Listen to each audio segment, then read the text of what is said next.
Praise the lord. దేవుని నామ స్తోత్రములు. ఈ రోజున ప్రత్యేకించి క్రిస్మస్ దినాల్లో మనం ఉంటూ ఉన్నాము కాబట్టి ఒక చిన్న ధ్యానము, ఒక వ్యక్తి గురించి మీకు పరిచయం చేయాలనుకుంటూ ఉన్నాను.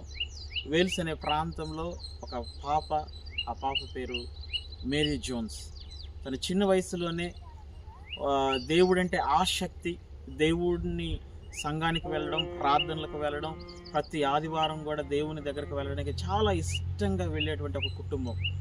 అయితే వారు చిన్న పేద కుటుంబంలో జన్మించారు. కానీ చిన్న వయసులో ఆ గ్రామంలో చదువుకోవడానికి ఒక మంచి స్కూల్ కూడా, లేదంటే చదువుకునే అవకాశం కూడా లేనటువంటి పరిస్థితులు. ఆ చిన్న బిడ్డకి రాయడం, చదవడం కూడా వచ్చేది కాదు. కానీ సంఘంలో పాస్టర్ గారి దగ్గర మాత్రమే బైబిల్ ఉండేది. చాలామంది ఆ దినాలలో చాలామంది దగ్గర బైబిల్ ఉండేవి కావు. అటువంటి సమయంలో పాస్టర్ గారి దగ్గర ఉన్నటువంటి పెద్ద బైబిల్ నుంచి ప్రతిసారి కూడా తను పరిచయం చేసేటువంటి వాక్యాలు కానీ, ఈ ఆదాము గురించి, నోవాహు గురించి తనకు చాలా ఇష్టమై ఉండేది. బైబిల్ చదవాలని కోరిక ఉండేది తనలో. అయితే బైబిల్ ఆ దినాల్లో అందరికి అందుబాటులో లేదు కాబట్టి తను చాలా బాధపడుతున్న పరిస్థితులు. 2 సంవత్సరాలు వారి ప్రార్థన ద్వారా ఆ గ్రామంలో ఒక స్కూల్ అనేది స్టార్ట్ చేయబడింది.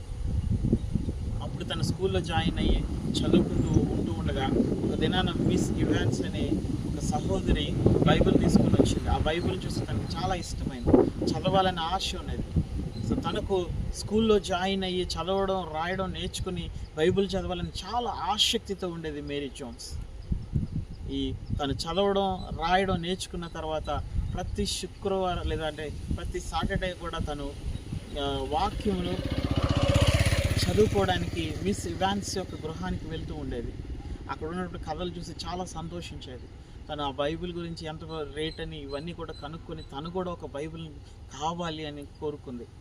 6 సంవత్సరాలు తను కష్టపడి కట్టెలు అమ్మడం ద్వారా కానీ, ఎగ్స్ అమ్మడం ద్వారా కానీ, లేదంటే ఇంట్లో చేసే పనుల ద్వారా కానీ, చిన్న వయసులో టైలరింగ్ నేర్చుకొని కుడతం ద్వారా కానీ, ఇవన్నిటిలో కూడా 6 సంవత్సరాలు ధనాన్ని సేకరించి బైబిల్ కొనడానికి ఎక్కడ ఉందని కనుక్కొని 42 కిలోమీటర్లు నడుచుకుంటూ వెళ్ళి చార్ల్స్ గారి దగ్గరికి, థామస్ చార్ల్స్ గారి దగ్గరికి వెళ్తే ఆయన బైబిల్ లేదు, వేరే వాళ్ళకి ఆల్రెడీ నేను అమ్మేశానని చెప్తే ఏడవడం చూసి ఆ థామస్ చార్ల్స్ గారి మనస్సు కరిగి తన దగ్గర ఉన్నటువంటి బైబిల్ ఆ కుమార్తెకి ఇవ్వడం జరిగింది. ప్రియ దేవుని బిడ్డలారా, 16 సంవత్సరాల్లో వయసు వచ్చినప్పుడు తను ఒక బైబిల్ని కలిగి ఉంది. అంటే బైబిల్ని చదవాలి, బైబిల్లో ఉన్న దేవుడు నాతో మాట్లాడతానని అంత ఇష్టంగా ఉండేది ఆ బిడ్డ.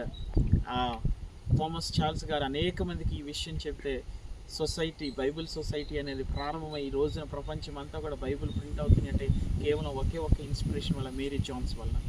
కాబట్టి ప్రియ దేవుని బిడ్డలారా, క్రీస్తు యేసు ఈ లోకానికి వచ్చింది మన జీవితాలను మార్చాడు. మేరీ జోన్స్ జీవితం కూడా దేవుడు మార్చి అనేక మందికి సాక్ష్యంగా మాత్రమే కాదు, ఈ రోజున మన చేతిలో వాక్యం ఉండడానికి తన కూడా ఉపయోగపడుతుంది. కాబట్టి దేవుని మీద ఆసక్తి, విశ్వాసం, ఆయన వాక్యం ప్రతిదినం చదవని మిమ్మల్ని కూడా, మీ జీవితాలను కూడా దేవుడు మార్చేవారై ఉన్నారు. దేవుడి మాటలు